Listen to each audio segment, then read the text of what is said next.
All right, guys, my name's Hud Parker. Why am I up here? I'm here to speak to you on emergency communications. What are my qualifications? I was part of a long-range surveillance unit in the military. What that means to y'all is we were 6 knuckleheads who went anywhere between 150 to 300 miles behind enemy lines. If we did not have comms, we were assumed captured or dead. So comms, our lives depended upon comms. After that, thanks to my ex-wife, she decided she didn't like me being gone all the time. I wonder why. I reclassed to a military policeman. So again, my communications had lives depending upon what I said. All right. My presentation is based on practical experience, a lot of that, and also, make sure I get this right, Harris County's Aries, their document is Kilo November Whiskey 103 Basic Communication. All right.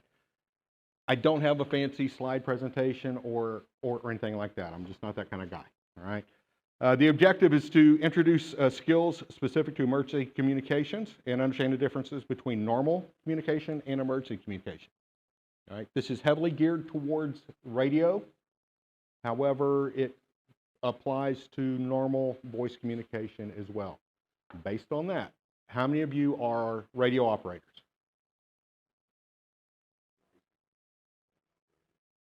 Do you have a cell phone, sir? Please raise your hand. Ma'am? Sir? Ma'am? Sir? Ma'am? Okay. Believe it or not, these are radios. Okay? So, the object in communication in an emergency. Define your own emergency. Okay? It can be something tragic. It can be something, oh, sugar.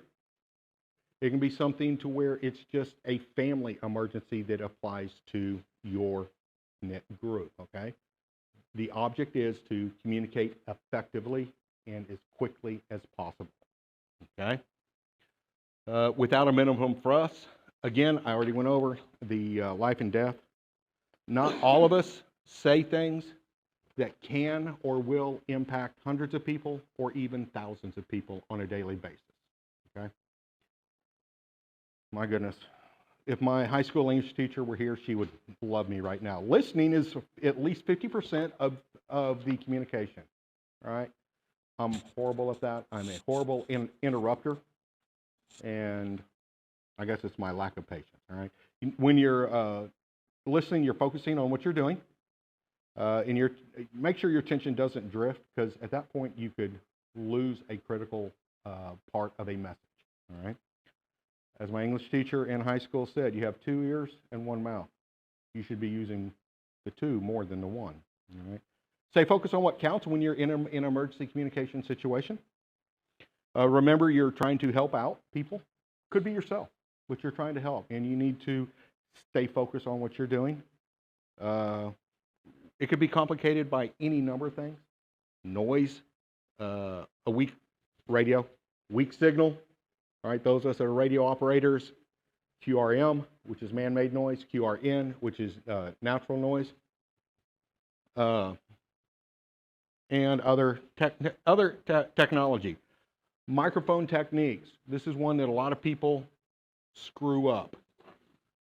Me too. Okay? How do you talk into a radio? Just like this, like you see on the movies? No. Okay?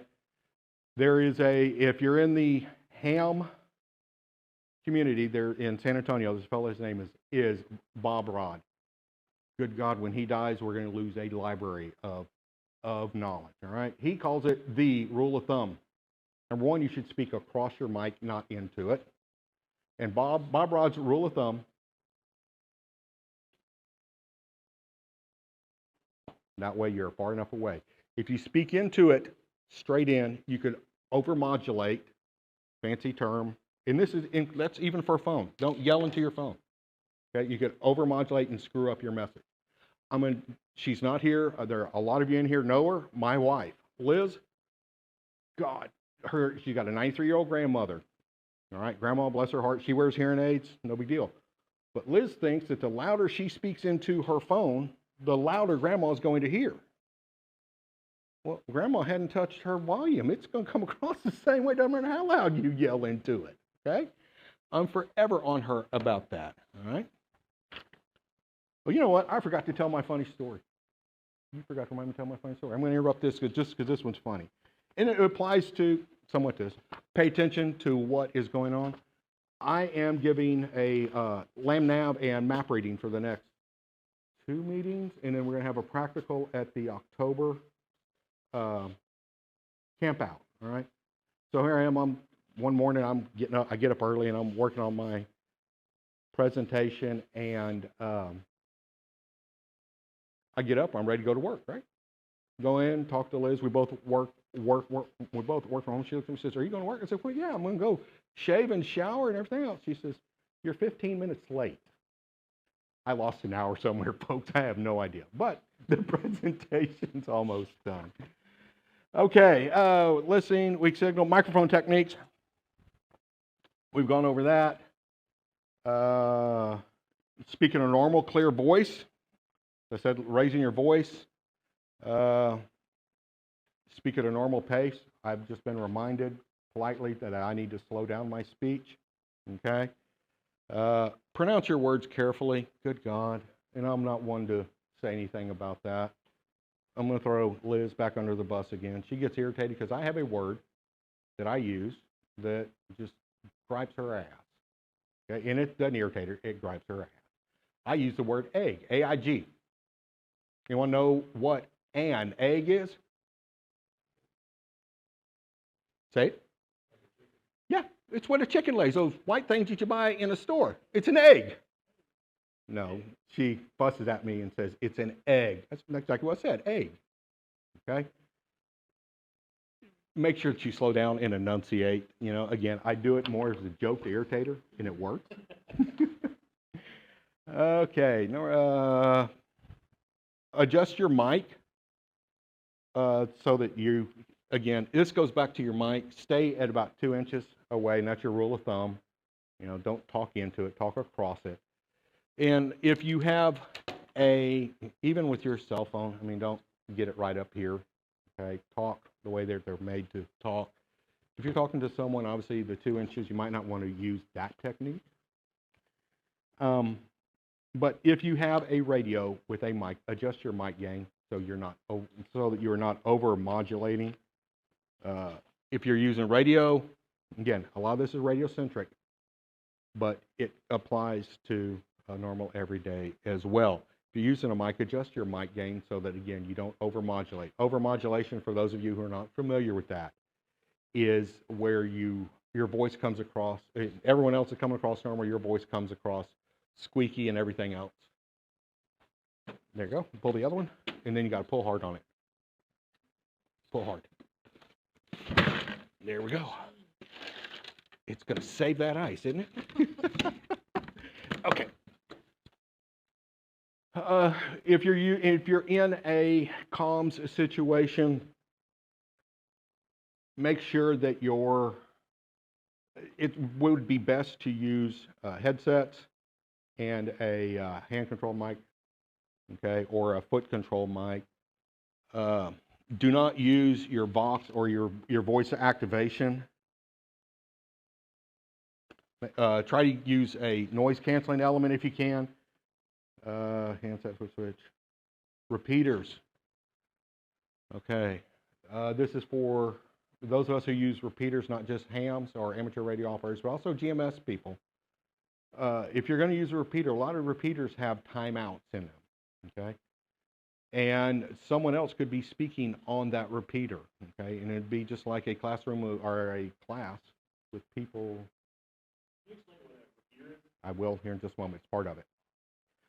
You can be in a classroom with people giving multiple, it can be a classroom with, I'm sorry, I haven't worn these hearing aids in forever and they're irritating the hell out of me. Be a classroom of people talking to each other all at the same time, multiple conversations, all right? A repeater is a device where you talk on your radio on one frequency, it transmits on that one, and then the repeater will repeat on a different frequency. so that it gives you more distance and everything else, all right? If you're talking in, I'm going to use some jargon here, I'm going to explain it. Simplex, all right? We're not going to talk, but just, can you hold your radio up? If Jeffrey and I are talking and we're right here, we're talking simplex, just radio to radio, okay? If we go into duplex or using repeaters, we can be, the range of these are about 2 miles, just as is, okay? But if we go on, if we hit a repeater, we can talk tens, maybe even hundreds of miles, because it's going to pick up the message and it's going to repeat it. And then if you can hit another repeater, well, on those same frequencies, it will repeat it, and it will repeat it, and as they used to say on TV, and so on, and so on, and so on. So you can talk potentially thousands of miles, at least hundreds and tens for sure. It's like one of the radio clubs in San Antonio has a repeater in the medical center, pretty much covers San Antonio, okay? They're in the process of putting one up out towards Castroville to cover that area as well. But I digress. Let's get back to communications. On a repeater, a lot of them have timeouts, okay? So if you're keyed up, got my push to talk press. If you're keyed up too long, it will time out. It will stop you from talking, okay? Stop receiving your message and repeating or sending, all right? Let up, count 1/1000, okay? And before you start speaking on a repeater, wait a second and listen. See if there's another conversation going on, okay? And a good practice in an emergency situation, this is HUD. And then continue with your message. This is count your 1/1000 to see if you're accidentally stepping on someone. We don't want to do that. And then go on with your message. Okay? Also good to do that to see if you're hitting the repeater. Exactly, that as well. You'll be able to tell you hit a repeater. You'll hear when you let go. You'll hear something on the radio that's like a slow scale is what they call it. Yep. Or the repeater can also it'll identify itself to you. Okay. Arrows does that, and Arrow is Alamo Area Radio Operators Organization. Alamo Area Radio Organization. That's one of the ham radio clubs here in town. The other one's San Antonio Radio Club. I will refer to them as SARC, S-A-R-C.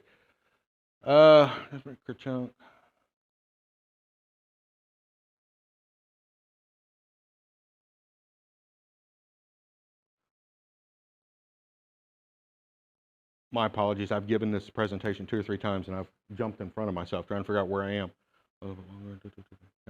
All right. Brevity and clarity. Make sure that your messages are brief and clear. Okay? Brevity. Okay? Make sure that your messages are brief and clear. This includes if you're talking to 911. I'll give you a prime example. And she's not here, and those of you that know her, y'all more than welcome to tell her that I threw her under the bus. Liz, my wife. We were driving down 410 and saw something where we had to call 911, okay? She's talking so knuckleheaded and fast that 911 could not understand a word she was saying, okay? She's trying to give the license plate of the vehicle that was involved in this incident, and they didn't even understand. What I did is, even though I was driving, I yelled, and using the ITU, I don't remember what that acronym stands for, but it's the same as the military, everyone calls it the military phonetics. Not exactly, but close enough. You know, I said it's, Alpha Bravo Charlie 1 2 3. I say again, Alpha Bravo Charlie 1 2 3. And the only thing I heard out of Liz's phone was got it. And then obviously police were all involved in everything else. So she was speaking real knuckleheaded and fast. She wasn't doing anything. We went to a CERT training, community emergency response teams, and all of a sudden someone other than her husband told her, you need to slow down and stay calm. We had another incident. She was on the phone, nice, calm, collected, didn't get excited, never had to repeat anything. Hey, that CERT training really worked. Does that CERT training sound familiar? Okay. Make sure, again, it goes back to me and my accent. I didn't realize that I had an accent until, thank you, John recorded me out at the camp out, and I listened to myself. But of course, we never have an accent. Everyone else has the accent, right? All righty, brevity and clearly. Only information that is pertinent, okay? If you give impertinent information, it could confuse people. You could get something that you don't want. You may want the police, and you get the fire department, okay? If you are the message author, and now again, we're talking about in a group, but this pertains here, try to use as few words to convey the exact meaning as possible, okay? Let's take me. Oh, well, you know, he's bald-headed. He looks like he's got a 5 o'clock shadow. He's got a mustache. Oh, kind of a royal blue shirt, but not quite royal blue, and he has some kind of off-white pants and white socks and tan shoes. Oh, and he looks like he's probably about, he's anywhere between 5'6" and 6 foot. How many people did you just describe? Okay. Whereas, hey, he's, you know, it looks like he's about 5'10", bald mustache, blue shirt, tan shorts, tan shoes. Which one do you think the police are going to actually respond to quicker? Or whoever you're talking to, you know? Because then we're going to argue, well, this isn't really a kind of royal blue shirt. This is a blue shirt. Let's not get into that. It's blue. Okay. All right. If someone else is the author, okay, and again, we're going into radio communications, more of an emergency situation. But if someone else is the author, and if they are using big, long description, something that you can cut down, try to encourage them to cut it down. If you are the radio operator, you have to send what they tell you to send, okay? Again, try to talk them into it. Hey, John, you're going a little long-winded on this one. Can we cut it back and just say this? No, I want to send that. And then as the radio operator, you send it. Hopefully he'll say, yeah, go ahead and cut it down, okay? Because you're saving, remember, in an emergency situation, we don't have electricity and all this other stuff. We're all self-supporting, solar and batteries, okay? I don't want to burn up all my batteries, use them up, okay? Avoid contractions, that's really important. Don't, isn't, can't. Okay, there you go. She said can't, I said can't. No? You like that, huh? Just little ways of saying things that whose is the most accurate. In this case, Charlotte's. Can't or can. Okay? You want to, when you speak, you want to be crisp and clear, like a police or fire dispatcher, possibly even like an air traffic controller. This isn't the time to editorialize your message, okay? As Joe Friday used to say, just the facts. Just give them what is pertinent, okay? Say exactly what you mean.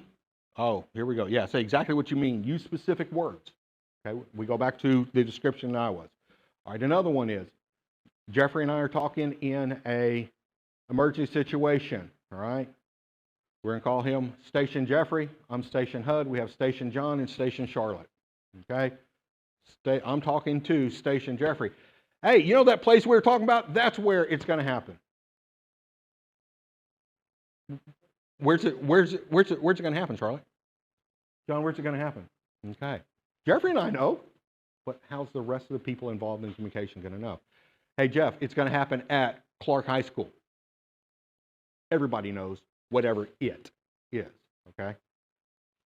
All right? When you're communicating in an emergency situation, communicate one subject at a time, okay? One subject at a time. Let's take a flood or tornado, something that San Antonio is liable to have, okay? And if you're impressed or if you decide to volunteer to help the situation, what happens if you need food, sleeping bags, and sandbags? Three things. Food, sleeping bags, and sandbags. You send, Charlotte, this is HUD. I need food, sleeping bags, and sandbags. How does she distribute those. You're only going to get one of those. Hey, Charlotte, I need food. Okay, she'll go send it to whoever needs food. Hey, Charlotte, I need sleeping bag and sandbag. Which bags? I need sleeping bags for the people at Shelter 1. We need sandbags at the Alamo to keep it from flooding. Okay? She has 2 separate messages. She can distribute them or route them to the proper direction. Okay? And that's what you want. Again, quick and efficient. Yes, one at a time. How do you eat an elephant? One bite at a time. You could knock that big thing out one step at a time. Okay?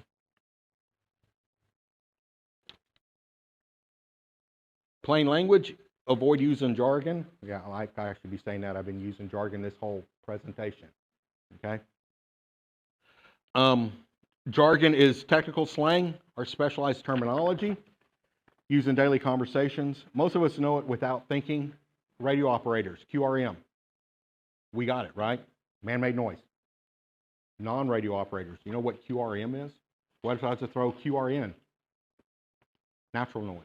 Again, this is jargon that radio operators know. But in an emergency situation, hey, I've got some man-made noise. Okay? Man-made noise is someone trying to block your transmission or something like that. Someone else coming in on top of you. All right? Natural noise in a radio environment. Let's go back to the days when we actually listened to AM radio, KTSA, channel 55 on the AM dial. Lightning strikes. What happens? Static. Okay? That's your natural noise. All right? All right, radio operators, do not use your Q codes. Again, here I am up here telling you not to use Q codes, but I've been using Q codes. QRN, QRM, QSO, QSL. Don't use them. Okay? Again, not everyone knows what they mean, and you may not have a licensed radio operator. You should, but emergency situations, you may not have a licensed radio operator who knows what those terms mean. All right? No 10 codes. We're not in the 70s and 80s on the CB 10-4. Okay. Another exception is pro words or pro signs used in amateur radio traffic nets. Unless you're on Morse code, and there may be a situation where there's Morse code, then you are going to use your Q codes and your pro words and pro signs. All right. All those are pro words and pro signs are shortcuts, shorthand in Morse code. That's all it boils down to. And the QRN, QRM, QSO, QSL, those are all Morse code that we now say in regular letters. Avoid words and phrases that carry on strong emotions. Emergency situation, you're already charged up, right? Tempers are short. How would you like to hear across the radio that there's horrific damage and people are just torn to bits? Okay. Get your message across, but wouldn't it sound a whole lot better if you said there's significant physical damage and personal injuries? Which one sounds better? Again, you're trying to stay professional here, okay? You're going to be emotionally charged. What happens if someone is listening in on the radio? Because you don't have to have a license to listen to them. You don't have to have a license to talk. What happens if they're listening in and something happened and they know the area, they're familiar with the area? Better yet, what happens if it's at a family member's house and you hear people being torn to bits? Think about the emotional damage you just did to someone and what kind of a state of panic you put them in. You know? Phonetics. Certain words cannot be immediately understood. Places with unusual spellings and names. Can we say Bexar County? Yeah. Sometimes you can spell it out, okay? And, you know, if you know the ITU alphabet, good. Bravo, Echo, X-ray, Alpha, Romeo County. I say again, Bravo, Echo, X-ray, Alpha, Romeo County. Okay? One of my pet peeves, this is my pet peeve, I own this one, is on the radio when you hear the word repeat. That drives me nuts. Okay? My training was, and I learned radios in the military. In the military, if you hear the word repeat, get ready because artillery's coming on you, and they're going to have the exact same fire mission that they just had. They're sending it, and they're sending it big. I don't want to ever hear repeat. That's my military training. It's my pet peeve. I own that one. Repeat's perfectly fine. But I don't repeat. I say again. Okay? So another way of saying it, Bravo Echo X-ray Alpha Romeo County. I repeat, Bravo Echo X-ray Alpha Romeo County. All right? Remember, your B's, your C's, your D's, your E's all sound alike. Okay? Again, you get into your ITU phonetics or military, okay? And that's going to be Bravo, Charlie, Delta, Echo, okay? When in doubt, spell it out, okay? How many ways are there to spell the last name Smith? S-M-Y-T-H, common spelling. S-M-Y-T-H-E. S-M-I-T-H, I don't know if I said that. S-M-I, S-M-Y, with the E, without the E. Oh, well, one of them's Smythe. No, that's just how they pronounce it. Okay, but if I spell it, Sierra Mike India Tango Hotel, there's no shadow of a doubt that it was common spelling Smith. Okay, Sierra Mike Yankee Tango Hotel. Okay, maybe I need to emphasize Yankee so the person copying or writing down the message knows exactly which one it is, so that there's something different there. Okay. When you use your phonetics, and your phonetics, by the way, I've been using them. Does anyone not know what they are? Okay, now I'm not saying you have to have them memorized, but y'all are all familiar with those. All right. It reduces your request to say repeat or say again. When you're going to spell something, precede it with the words I spell. I spell HUD, Hotel, Uniform, Delta. That lets them know that you're about to spell something so they're not scribing. If any of you have ever been a scribe on a radio network, you're more busy than the actual radio operator. Okay, I'm pointing to Charlotte because in October, November? October.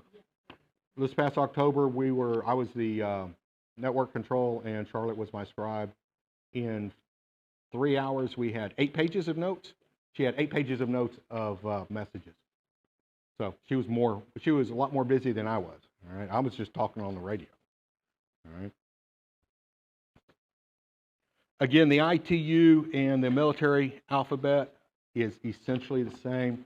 There's some slight changes in the ones like the number 3 in ITU is 3, in military it's tree, as in that thing out there that has leaves on it. 5 is fife. Okay, 9 is 9 in ITU. In military, it's niner. Okay.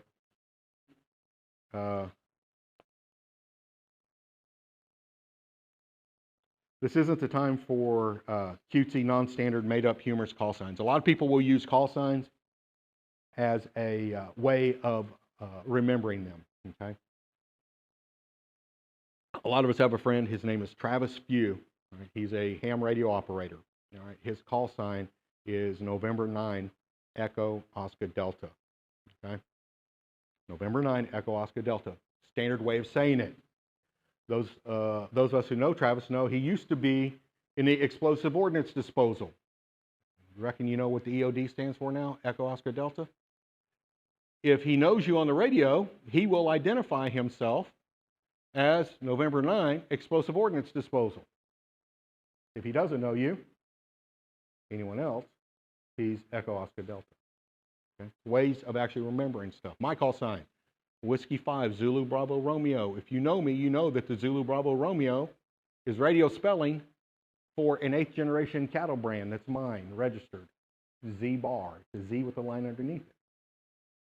And if you know me, I'm going to say it's Z-bar. If you don't, Zulu Bravo Alpha, Romeo. Okay? Again, keep it professional. When you're saying numbers, 60. What did I just say? What number did I say? I'm sorry? You said 60 as in 60? You sure I didn't say 16? Same amount. 100, 100. Or you can say 100. But when you have numbers, let's take 50. What did I just say? 50. Okay? But that goes back to enunciating from earlier, right? But again, 1550. Imagine calling him 50 cents. Doesn't sound the same. Okay? Pro words and call signs. These are going to be some examples. All right. And again, if you're on Morse code, where's Ted? Ted's not here, is he? We have a member of Preparedness, Ted Morse. He's the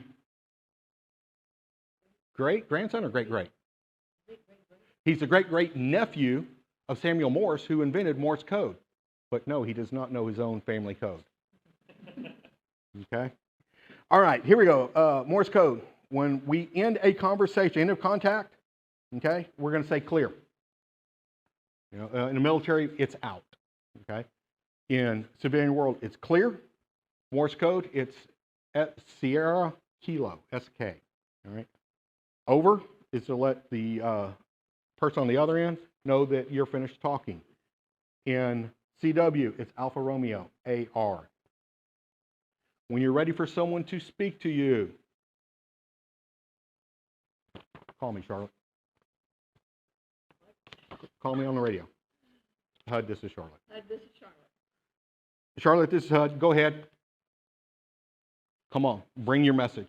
Send it. Okay? That's a kilo, a K. Out. I'm leaving in civilian world. Out. I'm leaving the air and will not be listening. That's Charlie Lima. Sounds a lot like clear, doesn't it? Stand by. Charlotte, this is HUD. Stand by. Okay, I'm telling her I'm not ready yet. That's Alpha Sierra. All right. Roger. We all know what the word Roger means, and that is a Romeo. All right. This is where it's going to get a little bit tricky. All right. We're going to talk about tactical call signs. Again, this is geared heavily towards radio, but we've been practicing here. All right. My call sign, Whiskey 5, Zulu Bravo Romeo. Jeffrey, what's your call sign? November 5. Sierra November Tango. You don't remember your call sign, Charlotte? Shame on you. John. WRPL 380. There you go. All right. We all have it, and that's his GMRS license. All right.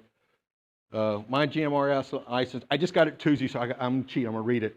Whiskey Romeo X-Ray Yankee 977. All right.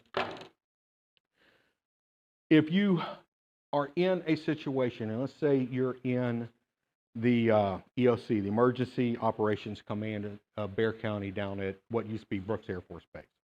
Okay? They have a very secure, very well-built building, ain't going nowhere.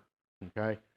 When everything goes wrong, that's where all the leadership will be. If you are part of Aries, Races, or however you get in there, okay? If you're talking to them, okay, you may not be talking to the same person, okay? Even if you have people, let's take Jade. I'm going to tattle on her. She's a nurse, okay?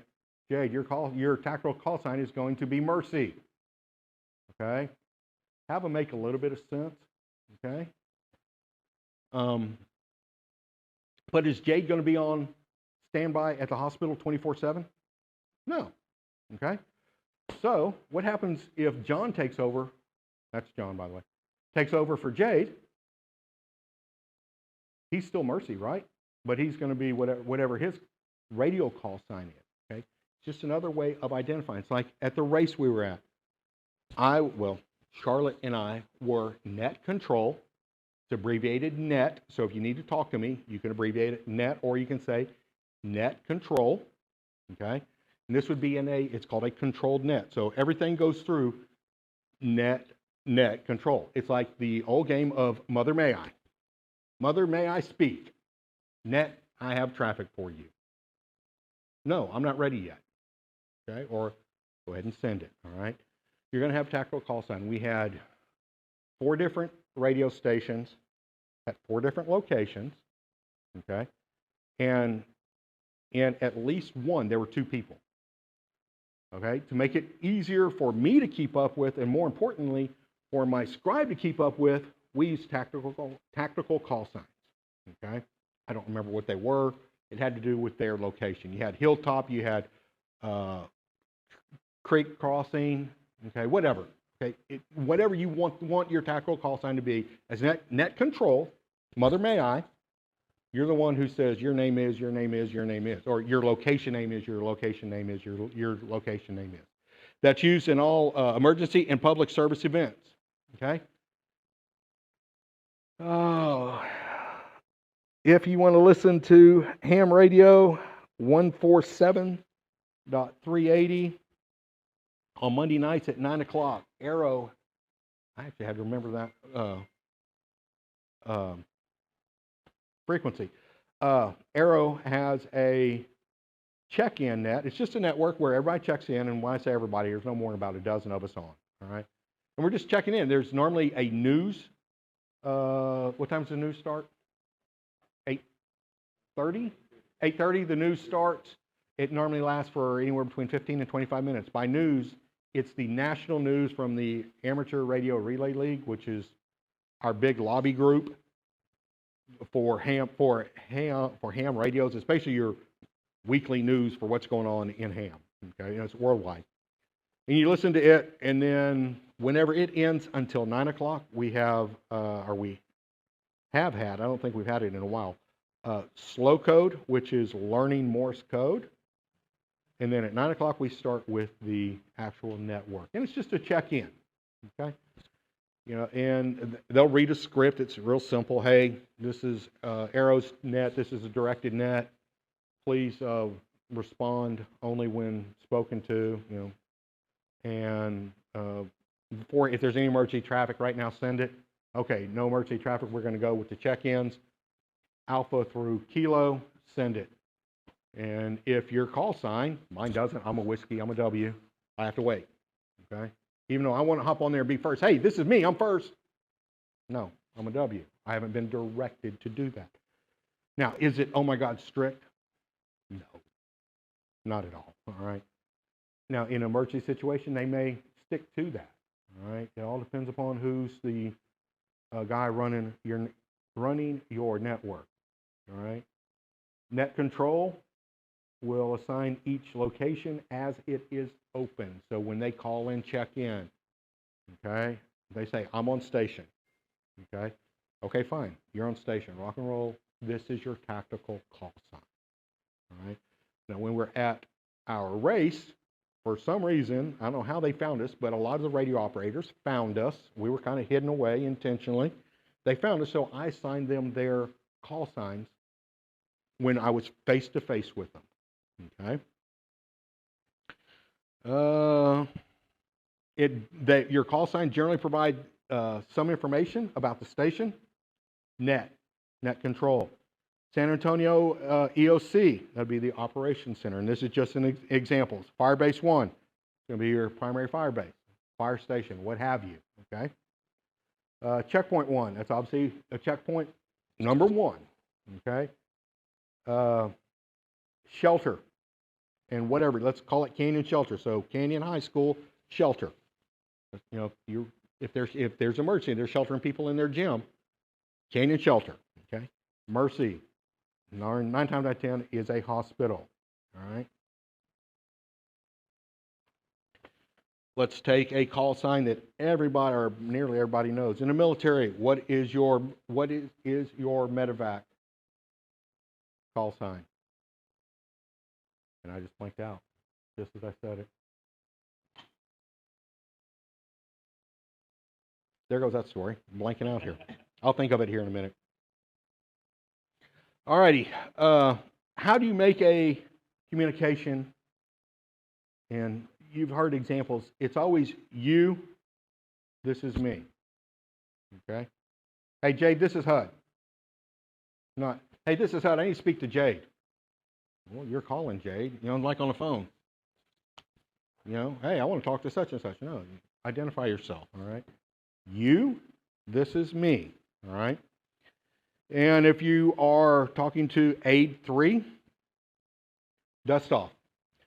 Medevac is dust off, no matter what. They're dust off, all right? Why? I don't know. It's what they've been since Vietnam, all right? Funny story, long-range surveillance, we were up on a hilltop out in the middle of nowhere. We were actually behind, on the good side of the enemy lines. And the hotel landing zone was, or the helicopter landing zone was outside the wire, so it was not secure. So we know that we have some medics up on the hilltop with us, and we know that their commanders are coming in. Okay, check on them. What they're supposed to do. No big deal. We go out, and there are 3 of us, and because of what we did, there were times, believe it or not, those of you who know me, I would not speak a word for a week. Okay, it was all done by hand sign. All right. So we go out, this helicopter comes in, and it's actually Dust Off 6. Dust Off actual, the colonel was on that bird. So we get up and we go, and he says, why do y'all have y'all's weapons, and why are y'all not speaking? And my my assistant team lead said, sir, we're outside the wire. Oh, shoot, he didn't say shoot, and he starts grabbing for his pistol. So did the pilots, okay, until we got in. Then we started talking. He says, y'all actually have a voice? Yeah, we were outside the wire. No need to talk there. We've got our hand signs. So anyway, Dust Off 6, okay?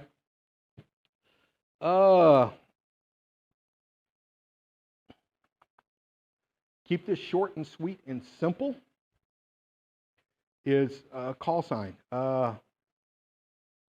Net, this is aid 3. Aid 3, go ahead. All right, aid 3, this is net. Go ahead, all right? What you need to remember, and again, this is towards the radios, and even if you're on GMRS or ham, at the end of your contact, identify yourself to stay within FCC rules. Okay? Anyone can speak on these in an emergency. Now here comes the tricky part, folks. You don't identify what the emergency is. The federal government does. What they call emergency is totally different than what I call an emergency. All right, it's normally loss of life or property. All right. If you have something that has to be said on a directed net, I'm going to be aid 3. Net, aid 3, emergency traffic. That tells them right now, you better be listening. I got something hot. Okay. That would be just like your mama calling your first and middle name. You better be listening. Okay? And it's just going to say, A3, this is net, go ahead. A3, this is net, send it. Okay? No extra words, nothing else, all right? Now, what happens if Jade wants to speak to Jeffrey, but she got to come through me?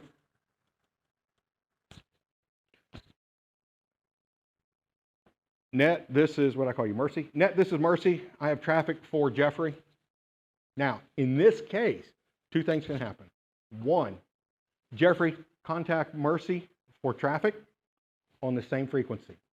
Okay? That's in a small. All this stuff is scalable. All right? Small. Okay? But if I have multiple people trying to communicate at the same time, Mercy, go to X frequency. Jeffrey, go to X frequency. And Mercy has traffic for you. I'm sending them to their own little room to talk. Okay, they're going to have their conversation. I'm not going to know what's going on because she has information for him, and vice versa. Once they're finished doing their thing, they're going to come back into my room, come back onto my frequency. Okay.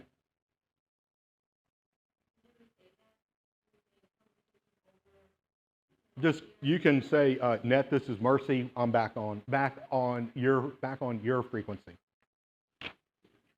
All righty. Station IDs, you have to follow the rules and regulations. In this case, it's regulations. They're not laws. Identify yourself every 10 minutes that you're in a conversation. Okay. And again,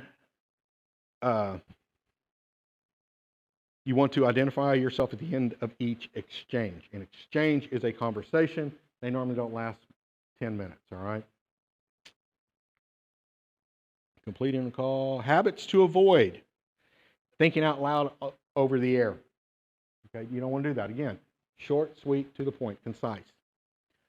Over the air arguments or criticism. We shouldn't be doing that on over the air anyway. Rambling communications or rambling of any form. Okay, again, you don't want to ramble. You got to sound professional. I've been there, done that. Here I am. I've been there before. This is me, all right? Don't shout into the mic. Liz isn't here. Doesn't do any good, all right? Cutesy phonetics, okay? Explosive ordnance disposal. No, you're just N9 EOD, man. Leave me alone, okay? Identifying yourself each time you key the mic. Unnecessary. Identify yourself at the end of each exchange, okay? Don't use your 10 codes or Q signs or anything else, just other than plain language. Don't speak without planning your message. Plan your message. Take that couple of seconds. Think about what you're going to say and say it, okay? And talking just to pass time. Obviously, these are emergency communications. You're not going to be chewing a rag, radio slang, radio jargon there. You're not going to be having a rag chew. You're going to communicate what is necessary. You can shoot the bull later on after everything's done, okay? Most of us that are involved in emergency communications, we know each other anyway. Liz, my wife. If we're part of Aries, Jeffrey and I know each other. If we're part of Preparedness, we're all at least familiar with each other. Okay, we recognize faces. Sometimes you get to listen to some bald-headed guy with a mustache who thinks he knows what the hell's going on. I don't. Okay, I just act like I do. Right? Do I have any questions? Of course I have questions. Fire. Can you explain how this would apply to like a family or a group or a neighborhood? Maybe something about a pace plan? Okay. How does it apply to a family? It's just your normal everyday conversation, okay? If you are in an emergency, okay, you're going to make your eye contact. You're going to pay attention to what the other person's saying, okay? And in an emergency, and it can be a family emergency. What your family emergency is different from mine, and it's different from yours, different from yours, different from y'all's, and everything else. But you're going to sit there and you're going to use your 2 ears, so you should be listening twice as much as your mouth should be running, okay? Neighborhood situation, CERT, Community Emergency Response Teams, okay? Same thing, okay? You're going to be paying attention to what's going on, and you're going to communicate only what is necessary, okay? What was your other one? Like a pace plan. So a pace plan between like your family. If you're trying to contact each other and the phone lines are down, or the cell phone towers or power's down, you know, and how you would build one for your family. So pace is primary, alternate, contingency, emergency. Gotcha. Okay. It's a layered system. Basically anything that's Need a pen?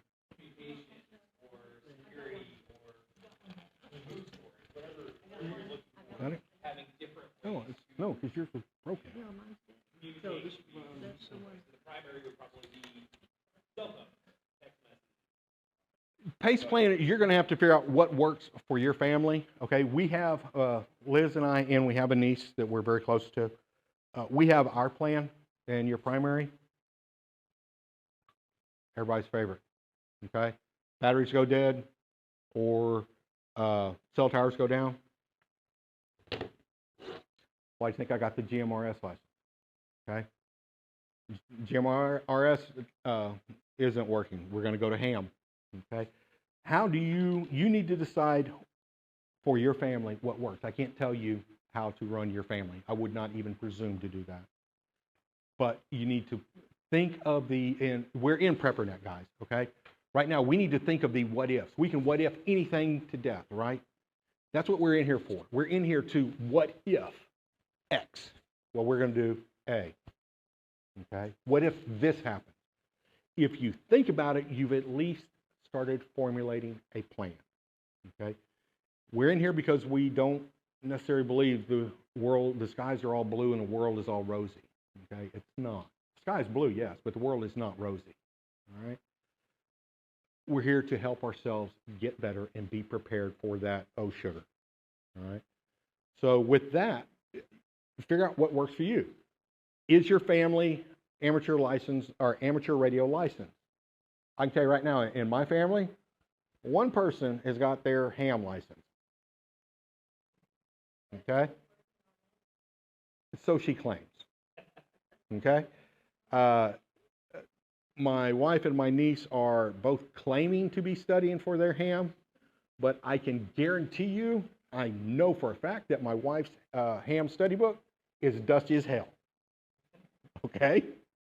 My niece, she does not live in our house, but I don't know. I don't think she's studying as diligently as I would like for her. How's that? Is that a nice way of saying that?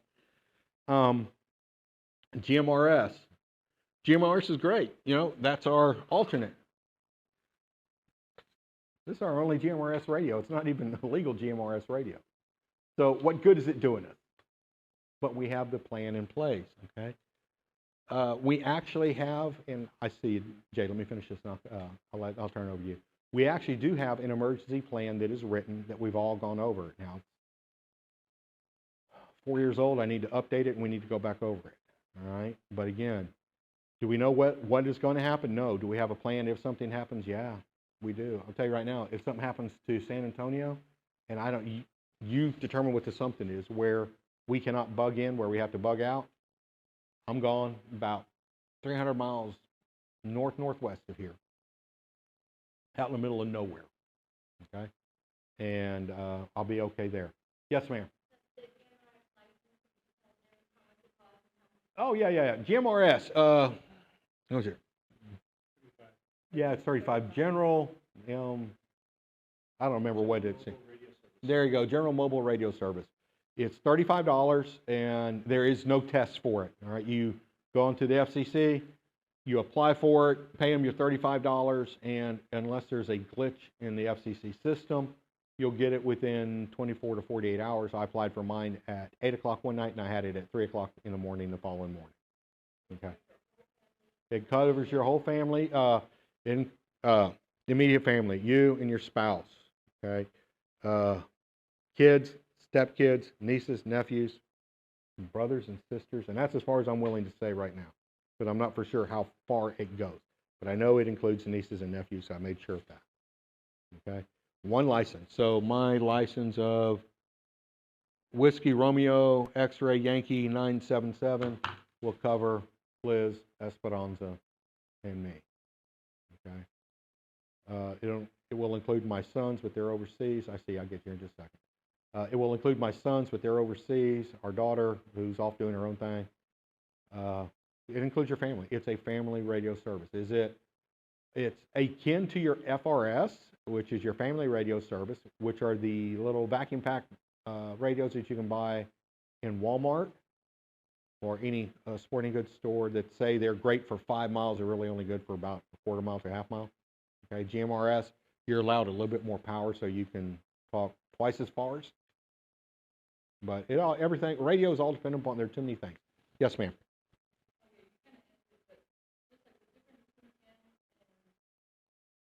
GMRS. Good question. Okay, got you. Difference between ham and GMRS. And I'm going to talk nonsense here, so just bear with me. I'll try to explain as I go. GMRS is limited to 50 watts, okay? And that can put out, I don't know how far it puts out. There are too many, when it comes to radio, there are too many things that are going on to say X distance, okay? But with ham, you have to take a test, still a $15 test fee, and it's $35 now? Or 35. No, it's $75 to get your license and then $35 every 10 years afterwards. I think. I'm almost positive. No, I thought they popped you for. Anyway, it's either $35 or $75 to get your license, and it's good for 10 years. And I'll let you know the radio clubs and give you the information, because we do have meetings. It's $35? All right, thank you. It's $35. It's good for 10 years plus your $15 testing fee. When you test, there are 3 levels to ham license or amateur. You have your technician, what I am. Basically, you get your walkie-talkie. I'm dumbing this down. You can talk on your walkie-talkie. We call these HTs or handy-talkies, okay? UHF, VHF, don't worry about that. Handy-talkie, all right? From there, you go to your general. You can start talking HF. Jeffrey's a general, okay? You can start talking on HF, which is your high frequency. That's where you can start truly talking around the world, okay, depending upon atmospheric conditions, antenna, radio power, and everything else. You're allowed 1,500 watts as opposed to 50 watts, a lot more FARs, okay? Each time you test, all right, let's say, for instance, you go in and you want to take your ham test you've been studying for. You've got your technician, your general, and your extra. Okay, extra is the PhDs in EE, all right? Electrical engineering. Yeah, it's not worth it to me, and I'm studying for my general. All right, you go in for your technician, but you study for your technician and your general. You test until you fail, okay? So you go in and you test for your technician, you pass it. They're going to hand you a general, and you're going to test on that same $15, okay? You pass your general, they're going to hand you the extra, and you're going to test. If you pass that, congratulations, you've hit everything for 15 bucks. Say, for instance, you go in like my daughter did, who wasn't ready for her technician, pays her $15, and you failed, you're done. You can pay another $15 and test again, but you test until you fail, okay? So if you're smart, you test for your technician and your general, and you go in and you get them both, and then you can talk all over the world, okay? Go ahead. Well, I think I'm going to talk to Jerry and Ted to see if we have the budget. We have our camp in October, if we can do a testing session, because we just need 3 of us to be able to do a testing session. So we could possibly do one there. Do we have the VEs? We can become VEs. If you're a general, you can become a VE to give tech. To give tech, okay. If you want, we can talk to the testing guru. I'm blanking out on his name. I'm picturing him, but with the radio clubs. Let's get together afterwards, and we'll get that. You can test online as well. It's a free app. Okay, number one, this is a federal exam. There are no secrets on the questions. They give you the questions, they give you the answers, they will even give you the wrong answers that they're going to place on the test. Okay? I'm going to tell you right now, you go out and buy all the fancy books and everything, do it if that's what you want. Study the questions with the answers, and you will learn as you go. I know, drove me nuts when I heard that. It's driving Liz nuts too. But you can study that book, and that's not going to teach you anything. It's going to teach you what the FCC wants you to know, not what you need to know. Okay? Same thing with the general. Okay? Also be cognizant of the fact that the tech test changed on July 1st. Yeah. So most of what you see online is no longer valid because they changed the test pool back in July.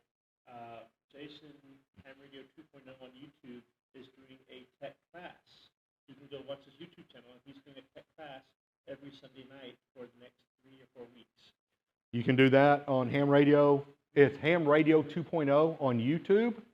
There's another one. It's Whiskey 4 Echo Echo Yankee.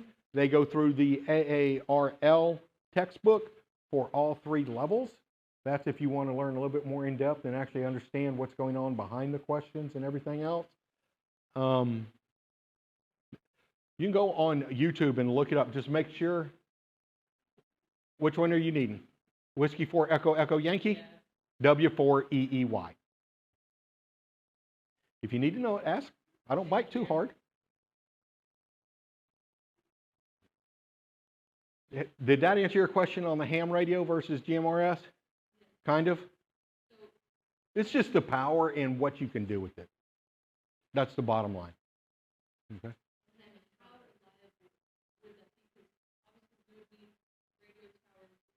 Oh, radio towers. All right, towers. How reliable? I did not answer that one. How reliable are towers? Depends upon the infrastructure. Depends on what comes through. Let's say there's a tower right out here. I don't know where there's a tower. I'm just pointing out here. There's a tower right here. It's doing perfectly fine. If it's on solar, we're doing great right now, right? Tornado comes through and rips that tower up. How darn reliable is it?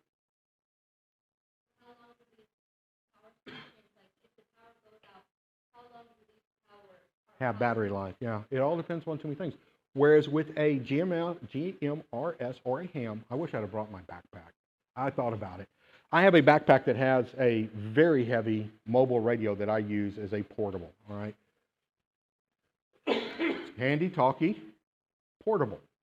I'm porting it around, okay? Mobile. goes in your vehicle because you are mobile at that point. And then you have your base station, which is in your house, all right? Most ham operators use battery power when they're operating, even when they are in their homes. They'll just charge the battery, all right? How long will it last? Depends upon how much juice you use when you use your radio. Receiving barely sips power. Transmitting guzzles power, okay? I don't remember which radio I have, but I can receive, I've got a 20 amp hour battery, okay? It's a pretty big battery. And I can go for 3 days with it, listening and talking in a normal conversation. Now, you're going to listen more than what you're going to talk, all right? How reliable is it? It's damn reliable, okay?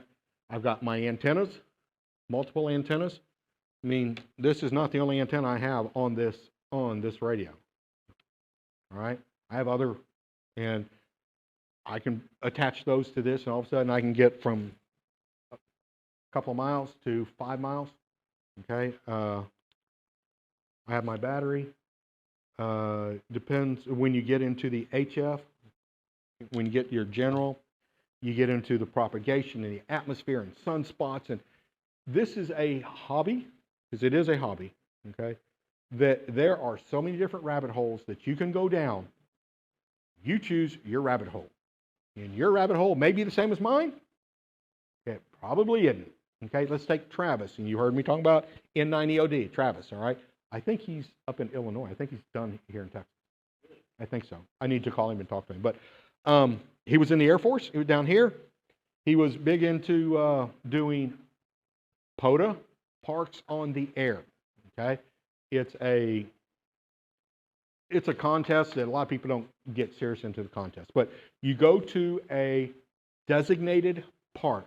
It can be city, state, national, and it has a identifier. You go to that park and you get on the radio, and I'm going to do voice, not because obviously I don't have digital.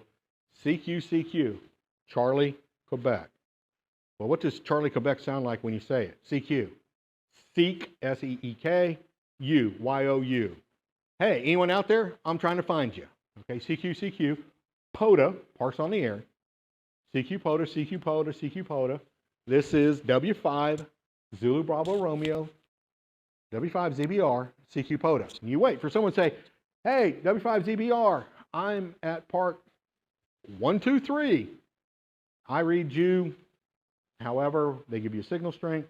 You come back and tell them, hey, Kilo 1 ABC, great, thank you for responding. I read you such and such. I'm at Park 567.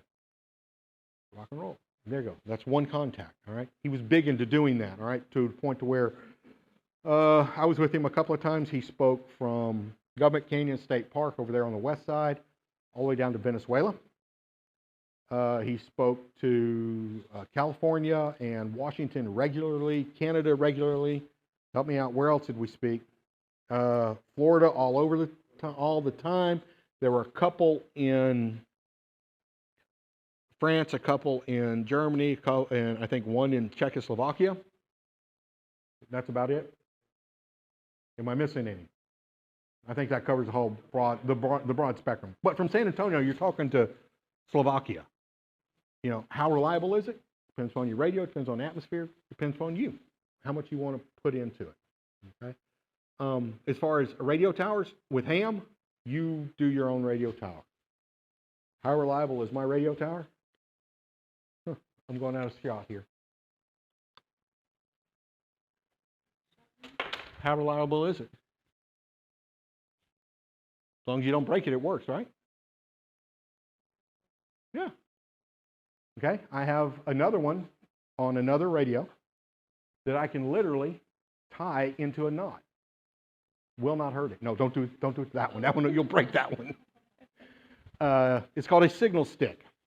Okay, and it is good for again. That's one you can tie. You can tie in a knot. All right. My niece loves it. She's always tying a knot. And when I say my niece, I'm not talking little niece. I'm talking an adult niece. She loves that. All right.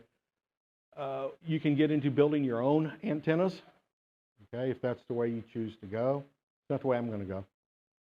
But you built a couple of antennas, haven't you? Yep. Is it hard? No. Are they reliable? Yes. Just wire antennas though, so it's more simple enough antenna. You can put the backup together. Wires are pretty sturdy. As long as the transmitter isn't far off or something, or the radio isn't damaged or something.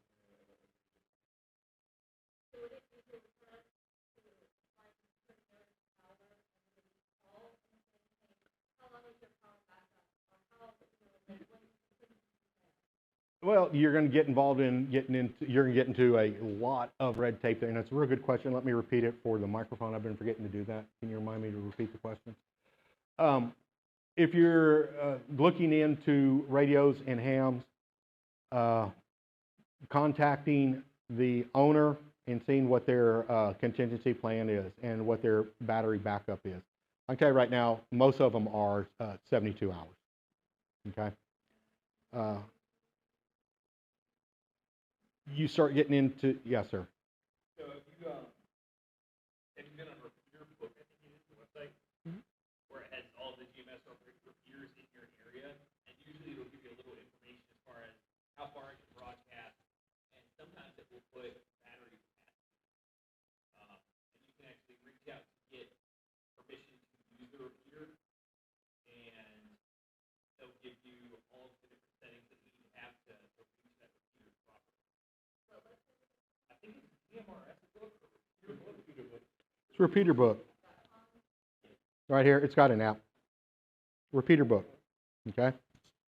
They will give you a little more information. I've seen some in my area come out, in the sticks out, outside of Casino 4, where it'll tell me, hey, this is the batteries that we're using, this is the antenna, this is the range approximated for how far. So I know that the Alamo repeater system covers most of the city for anyone living inside of Casino 4. Yeah.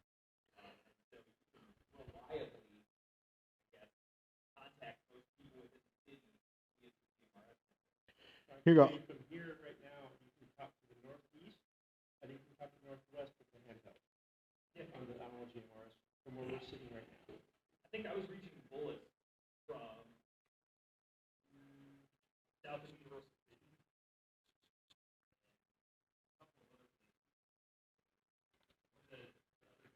Repeater Book, okay?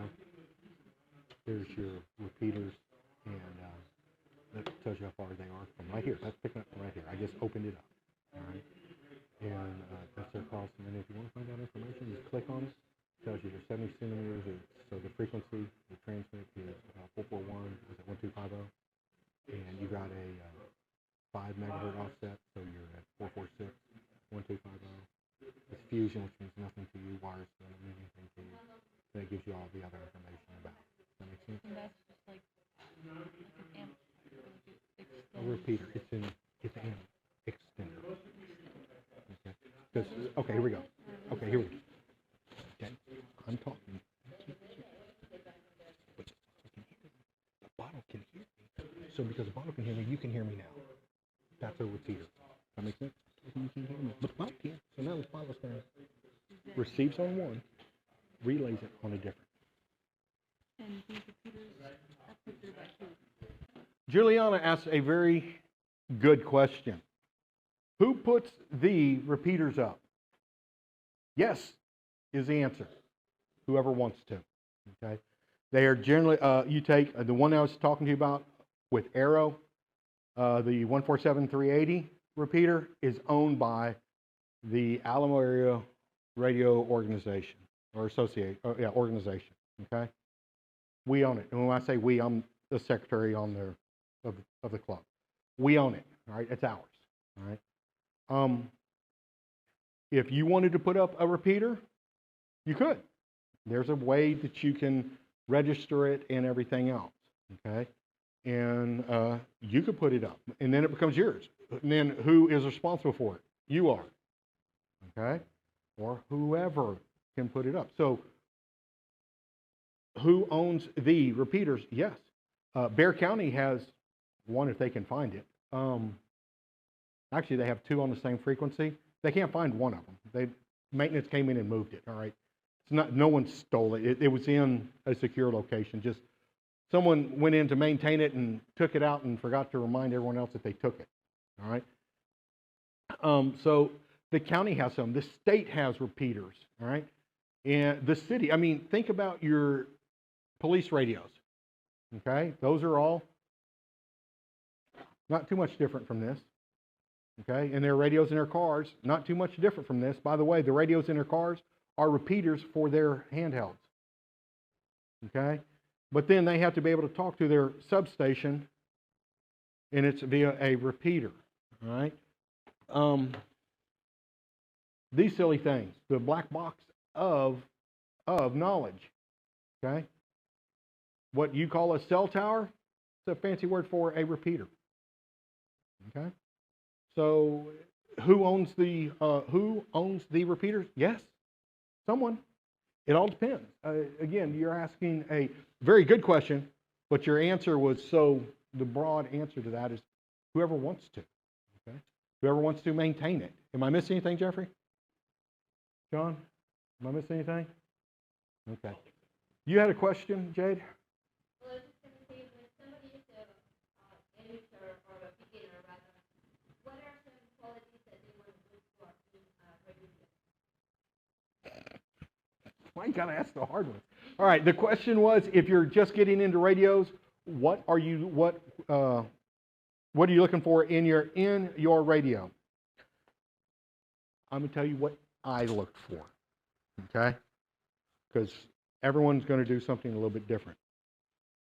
I didn't know if I was going to like it, so I got a cheap $35 radio. Oh yeah, 35 bucks. Doesn't come with this big fancy battery. It's about the size of Jeffrey's. Let me borrow yours real quick. It's about the size of Jeffrey's with its normal battery. I just bought the extended battery. Okay, and then Jerry's not here, but those of you who know Jerry will understand this. I bought a radio from Jerry for $10. Ask me how much that $10 radio actually cost me. By the time I got antenna and battery and. What did you look for with your very first radio? Your very first one? I was looking for something cheap that other people I knew was using. There wasn't much of a selection. Go out and get it. Radio, You know. Yeah, I'm about to upgrade. I'm about to change radios. I'm about to graduate from my Baofeng that a lot of people will turn their noses up at. Why? It works. Oh, well, it's not as crisp and clear on the when it's transmitting. It's noisy. It works. Well, it's cheap. Good. If I drop it and break it, I didn't waste any money. Or I didn't waste what? 35 bucks, I think is what I paid for it. 35 bucks. If I drop it and break it, now I'm not going to do it just because I don't want to. But if I drop it and break it, it's $35, folks. The radio I'm about to get, by the time I get everything with it, it's going to be $1,000. If I drop and break that one, do you think I might be a little bit PO'd? You know? So the qualities, what you're going to do is you're going to find an Elmer. All right? Elmer. I spell Echo Lima Mike Echo Romeo. Elmer. It's in Elmer's glue. All right? That is fancy radio talk for a mentor. You know, when it comes to digital communications, I do not have an Elmer. Oh, I've got one. He doesn't know it, but I've got one. But I'm not there yet. I'm a very analog kind of guy. Hell, look at my presentation, folks. Y'all got to look at me because you got to look at me reading my notes. I'm going to do better during the land nav presentations, I promise. Okay? But I'm an analog kind of guy. Okay? Beginner depends upon what they want to do, Jade.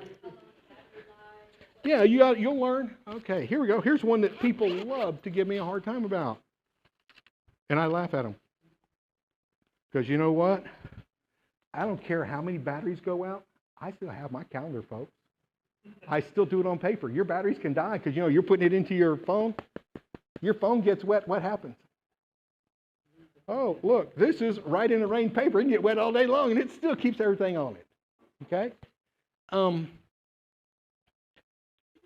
you know, you've heard me mention Travis several times. He was my Elmer until he was in the Air Force and he processed out. He did his 20 years and went back home to Illinois. He was my Elmer for the longest time. Okay, you're going to find an Elmer that you like and that you get along with and everything else. It's not going to be like, oh my God, you're my Elmer. Will you please be my Elmer? No, you're going to find someone you're going to get along with and talk to and everything else. It's like, I'm going to a friends of ours after this. There's a big radio event going on right now. I'm going to learn, okay? And I've already told Jerry that he's going to become my Elmer once Travis has left. Well, Travis has left, so I'm shifting over to Jerry. Well, I will tell you right now, I know who Jerry's Elmer is when it comes to digital communications. Jeffrey, would you like to tell me who that is?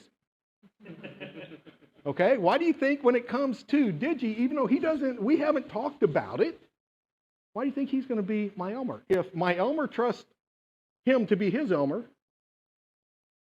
then who is he? He's my Elmer.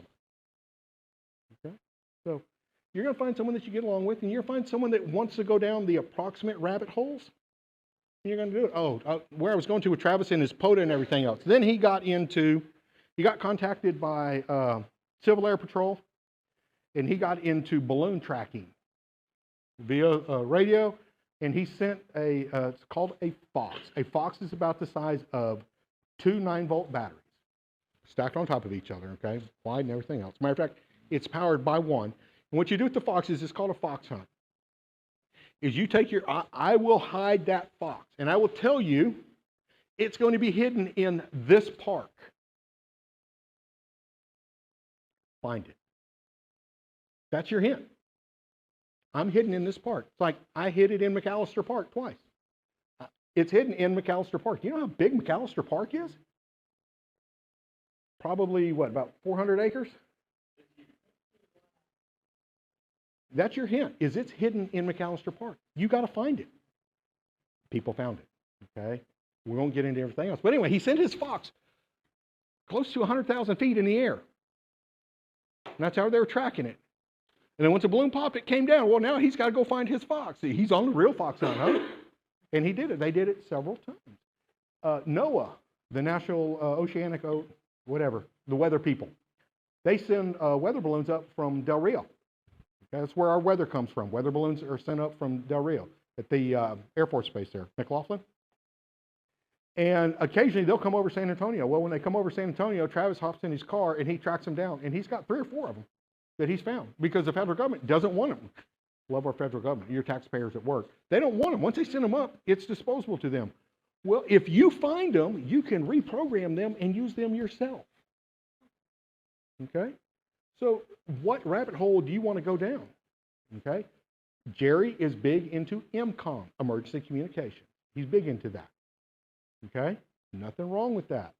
But then there are people that get into, it gets so exacting and everything else that you can hit the moon and bounce your radio signal off of the moon to hit whatever station you're trying to go to. Some guys get into that. More power to them. They shoot in, and when I say shoot, they transmit, they have an aim transmission. They hit a comet tail, bounce back down to the earth and communicate. That's their gig. Have fun. Is it interesting? Sounds interesting. Is it something I want to spend my time and effort on? I would much rather spend my time playing with the antennas. Okay, part of my work, I got into radios, and my communication was when I was in college. Excuse me. When I was in college, my roommate was a ham radio operator. And this is back when we had to pay for long distance. Okay, it was expensive. Well, his mom and dad were ham operators. On Tuesdays and Thursdays at 7 o'clock, he got on a net. Does that sound familiar? With his parents. Okay, 7 o'clock. Talk to his parents. They figured out how to hit the repeaters and everything else, from Stephenville, Tarleton State University, to Goldthwaite, Texas. And on Thursday, he'd know if he needed to go home that weekend. They had a sheep farm. So that's how his parents, that was my first. And then I joined the Army. I decided I'm going to be an infantryman. Cool. Pounding the ground with your feet and shooting and having fun so you can communicate. Oh, no, Parker, you're going to a long-range surveillance team. Oh, by the way, since you're the new guy, you're you're the radio telephone operator. You get to carry this 25-pound radio and about 100 pounds worth of batteries. Oh, by the way, you have to carry all your other stuff too. Okay? So, since I'm a grunt, infantryman, I went through a week of radio class. Okay? Most of it was spent on radio wave propagation and antennas. Okay? Propagation, how the radio waves travel through the air. Antennas, how to set them up. Okay? I dug it. I enjoyed the hell out of it. I was one of the best radio telephone operators there were in my unit. Hands down. I hit Frankfurt, Germany from Tuzla, Bosnia with a man pack, with a battery radio. I hit. Now, I cheated. Absolutely, because I understood it.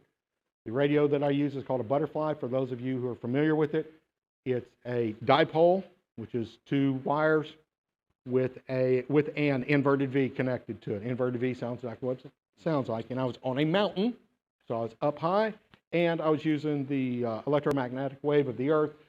On the back transmission, it bounced it and it hit Frankfurt. Okay, I got lucky. I cheated. Okay, no shadow of a doubt. To the point that even our communications platoon, with all their fancy high-power equipment, were having a hard time hitting them. And Comm Sergeant, when I came back off the hilltop, Comm Sergeant asked me what I did, and I told him I cheated, and he said, no, you couldn't possibly use that antenna configuration, blah, blah, blah, blah, blah. I don't care. I did. So I had to teach them how to use the same radio or the same antenna that they taught me how to use about a year prior. Okay. Another thing is we got a new radio, and I figured out how to, a lot of times with an HF radio, you've got to stop and set up antennas and everything else. We're trying to be secret squirrel and stealthy. Stopping and setting up antennas is a risk. So I've got, God's honest truth, I was hungover as hell that day. Go figure, soldier hungover. And I didn't feel like playing with my darn radio, and I wrapped one leg, radio and people will understand, I wrapped one leg, the antenna one way around the frame of my rucksack, the other leg the other way, all the way around. I had the electric length I needed, and I could, all of a sudden I discovered, hey, hungover as hell, we can communicate on the run, and we don't have to stop and set up comms anymore every comm window and risk ourselves. Pretty good, pretty lucky. Again, I got lucky. Thank God for whatever beer I was drinking that night. Okay? So you pick what you want to do. Am I going to get into bouncing stuff off? No. You know, but give me a radio antenna. I get pretty down and dirty with them, don't I? To the point to where I am an annoying jerk with them, and I know that. And just as soon as I start reading that someone's getting upset with me, I'll back off. But anything else? Okay, let me share this with you. Those of you who are interested, prepare to copy.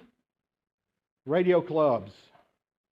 AARO, A-A-R-O, meets the second Wednesday of the month at 7 p.m. at Mamacita's at Callahan and I-10.